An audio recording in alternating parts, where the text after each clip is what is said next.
Hello everybody, and welcome back to another episode of the Points of Articulation. My name's Dave, and if you're new to the channel, welcome everybody. Today I'm looking at the Dalek Emperor, which is special issue number 6 in the Eaglemoss Doctor Who figurine collection. Now this interpretation of the Dalek Emperor was first seen in the second Doctor story entitled The Evil of the Daleks, released in 1967.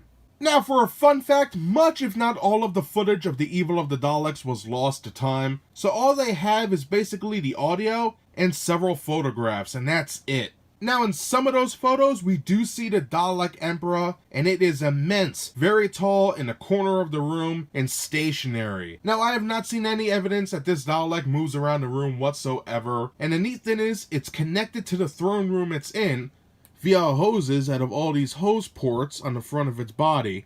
And basically it's hooked into the Dalek city and it's barking orders. And to me that's kind of cool. And in the audio, when you hear the Dalek Emperor talk, it's very loud, it's very deep, and it sounds almost exactly like the Dalek Emperor in the 2005 revival season. So that is kind of awesome. I love the continuity there. So hopefully one day somebody finds the missing footage to this episode and we could all enjoy the visuals. Now coming back to this Dalek, the cool thing to me is this is in scale with all the other Daleks we've seen thus far. It's in the 1/21 scale and comes in at 4.53 inches tall. So everybody knows how my videos go by now. We're going to take a look at the mold, the paint, compare it to some other pieces, and then end the video. So let's get started. Alright, let's get this video started looking at the mold. Like in all my videos, I will go over all the major sections of the item, and we'll get a nice close-up look to see all those fine details. So the Dalek Emperor is very different than what we're used to with the other Daleks I looked at so far. Basically, the only parts they have identical is the hemispheres and the eye stalk.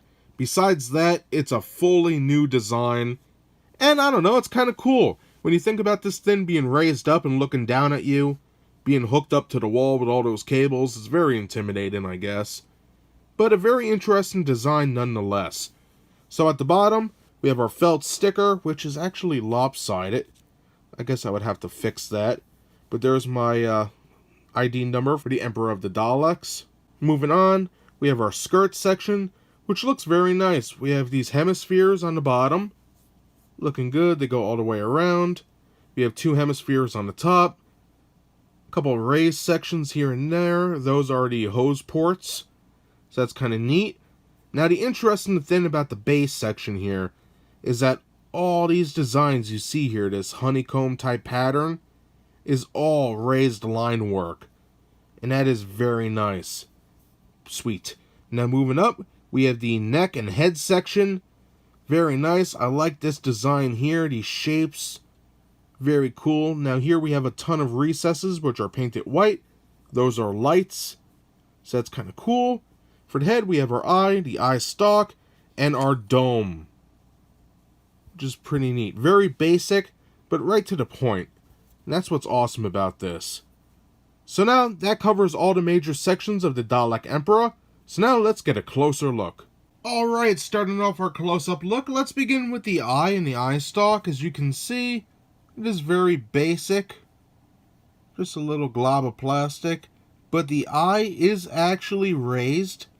So that's pretty cool. They didn't need to do that, but I'm glad they did. Now for the eye stalk, it's basically just a rod. Nothing special. Very basic. For the dome itself, we have a nice raised section and a little nip at the tip. Very cool. We can see the paint is just splashed on top of the dark gray. You can basically see through it at times, but not too bad. The design's pretty cool. Now coming down to the neck section and head, we have a nice design here, and then we have our molded section with recesses for the lights. And I know, I'm not gonna lie, I like the shapes here. I think it's pretty cool. Looking at it from this angle, you could see inside those recesses. Looking pretty good. Again, nothing quick or flashy, but it gets the job done. Pretty cool. And you can see under this one we do have a little horseshoe shape or a groove. So that way the eye stalk can fit in there, and then they glued it. Pretty neat. For the neck, it's basically just flat for that glossy paint. Nothing's really there at all. And here comes all the meat and potatoes. The skirt section or base. We can see two hemispheres here, or raised sections, which are just little cylinders. Some gray paint on there. For the hemispheres on the bottom, you can see they are pretty well done. Paint is a little messy here and there, but these are hand painted, so I'm not going to hold that against it. But very nice. Now back up to the top. On this section right here, we have these nice downward angles. Pretty cool. Now that is mirrored on the bottom with the base or the fender section. And I like that. The black and black sandwiches in this beautiful silver. Pretty cool. Now my favorite part is the skirt section, the base. Because of this beautiful line work that's raised up. Very cool. I think this came out great. Love the lines going down and then this beautiful design going across.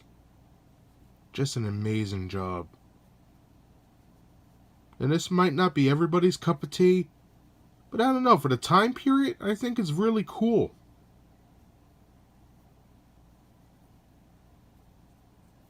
And on the bottom, you have the 4 raised sections here. And going around. Very simplistic, but cool nonetheless.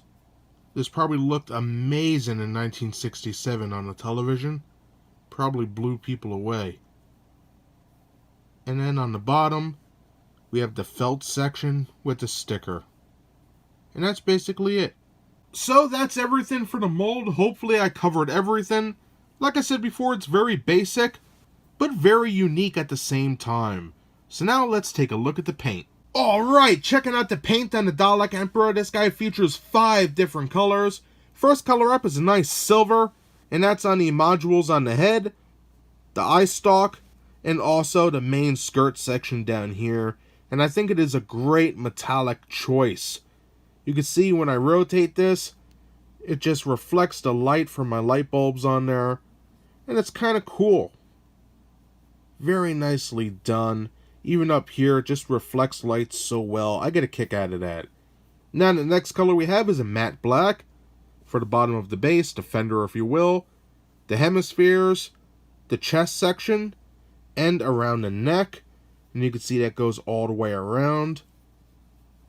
Looking good. And then that matte black is also in between the silver sections here and the eye. And again, it's all the way around.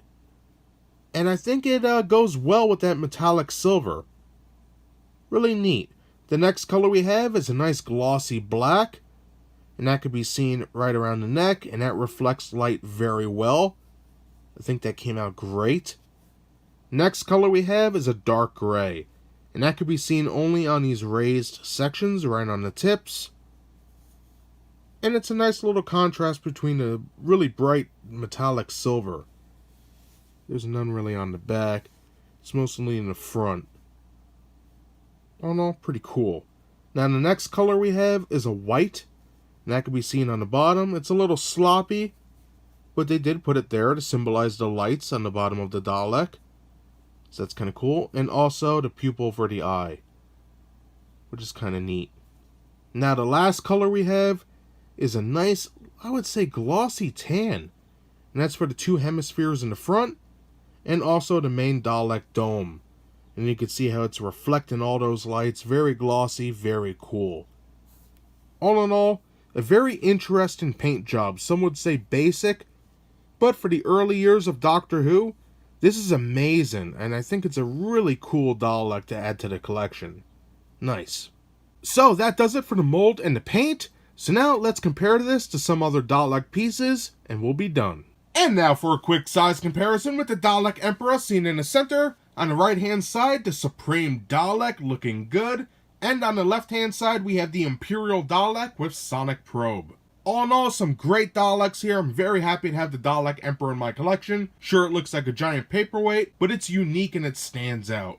And that does it today for my review of the Emperor of the Daleks, which is special issue number 6 in the Eaglemoss Doctor Who figurine collection. Now, in 1967, this guy probably looked very intimidating, very cool on the television screens. And for the Eaglemoss figurine, I think it's amazing. For the mold, it's very accurate to what I've seen in many photos from production, and it is unique. It stands out amongst all the other Daleks I've seen so far, and I love it for that. Now for the paint, it's not bad. It's simple, only 6 colors, but it gets the job done, and that's what counts. So I recommend this for all fans of Classic Who, or fans of Daleks in general. This is a great piece, and I'm sure you'll love it in your collection. So that's everything I have to say about the Emperor today. I hope you enjoyed my review. If you did, hit that like button, and if you'd like to see new reviews every Thursday, subscribe. Again, thank you so much for watching. I greatly appreciate it, and I hope to see you next time. Bye, everybody!